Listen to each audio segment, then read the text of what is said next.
નમસ્કાર, આપ જોઈ રહ્યા છો ગુજરાત ફર્સ્ટ. આપની સાથે હું નવીન દાફડા. સમાચારો પર નજર કરીએ તો અમદાવાદનું વાતાવરણ બદલાયું છે. અમદાવાદના ઘાટલોડિયા વિસ્તારમાં વરસાદનું આગમન થયું છે. વરસાદનું આગમન થતાં વાતાવરણમાં ઠંડક પ્રસરી છે. ઘાટલોડિયા, ગુરુકુળ અને સોલા જે વિસ્તારો છે ત્યાં વરસાદનું આગમન થઈ ગયું છે. ધોધમાર વરસાદ અમદાવાદના પશ્ચિમ ભાગમાં પડી રહ્યો છે. ઘાટલોડિયાની સાથે સાથે જે ગુરુકુળ અને સોલા ગામ છે, ગોતા સહિતના જે વિસ્તારો છે ત્યાં અત્યારે વરસાદનું આગમન થઈ ગયું છે. સાયક્લોનિક સર્ક્યુલેશનની અસર જોવા મળી રહી છે. મોન્સૂન ટ્રફની અસર જોવા મળી રહી છે. એટલે કે અમદાવાદનું વાતાવરણ અત્યારે બદલાયું છે. વીજળીના કડાકા ભડાકા સાથે વરસાદ અમદાવાદમાં શરૂ થઈ ગયો છે. અમદાવાદના પશ્ચિમ ભાગોમાં વરસાદનું આગમન થઈ ગયું છે. પહેલા ધીમી ધારે શરૂ થયો અને ધીમે ધીમે તે વરસાદે સ્પીડ પકડી ધોધમાર વરસાદ અમદાવાદમાં વરસ્યો છે.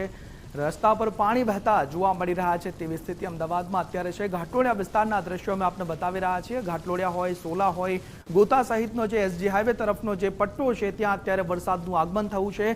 જે અસહ્ય ઉકળાટ થયો, અસહ્ય ગરમી પડી રહી છે, તેમાંથી ક્યાંક ને ક્યાંક લોકોને રાહત મળી રહી છે. અમદાવાદમાં મેઘરાજાએ પધરામણી આપી દીધી છે. હવામાન વિભાગ દ્વારા પણ આગાહી કરવામાં આવી હતી. હજુ પણ આગામી 48 કલાક, આગામી 3-4 દિવસ વરસાદની આગાહી હવામાન વિભાગ દ્વારા કરવામાં આવી છે. જોકે ચોમાસું મોડું છે તેવી પણ આગાહી કરવામાં આવી હતી, પરંતુ ગુજરાતના અનેક જિલ્લાઓમાં વરસાદનું આગમન થઈ ગયું છે અને હવે અમદાવાદમાં પણ વરસાદનું પધરામણી થઈ ગઈ છે.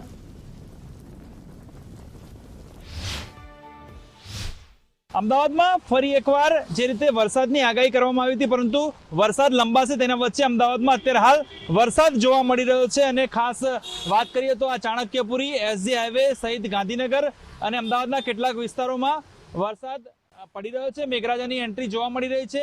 ક્યાંક ને ક્યાંક છેલ્લા કેટલાક જે મહિનાઓથી વાત કરીએ તો જે ઉકળાટ, બફારો અને ગરમીથી જે શહેરીજનો છે તેમને ક્યાંક ને ક્યાંક વરસાદને લીધે રાહત મળી રહી છે અને ઠંડક પ્રસરી રહી છે વાતાવરણમાં. મહત્વની વાત છે કે જે રીતે વરસાદની આગાહી કરવામાં આવી હતી તે પ્રમાણે જે ચોમાસું છે તે અલ નીનોની અસરને પગલે મોડું જે છે તે રહેશે તેવી વાત વચ્ચે અત્યારે અમદાવાદ અને ગાંધીનગર સહિત કેટલાક વિસ્તારમાં વરસાદ વરસી રહ્યો છે, જેને પગલે ખાસ શહેરીજનોમાં ઠંડકનો અહેસાસ જોવા મળી રહ્યો છે. સાથે સાથે જે રીતે વાતાવરણમાં ઠંડક પ્રસરી છે અને અમદાવાદમાં, ગાંધીનગર સહિત અનેક વિસ્તારમાં અત્યારે વરસાદ વરસતા શહેરીજનોમાં ઠંડક અને જે વાતાવરણમાં ઠંડક પ્રસરી હોય તેવો માહોલ જોવા મળી રહ્યો છે. ત્યાર પછી અંકિત દવે સાથે સચિન કડિયા, ગુજરાત ફર્સ્ટ, અમદાવાદ.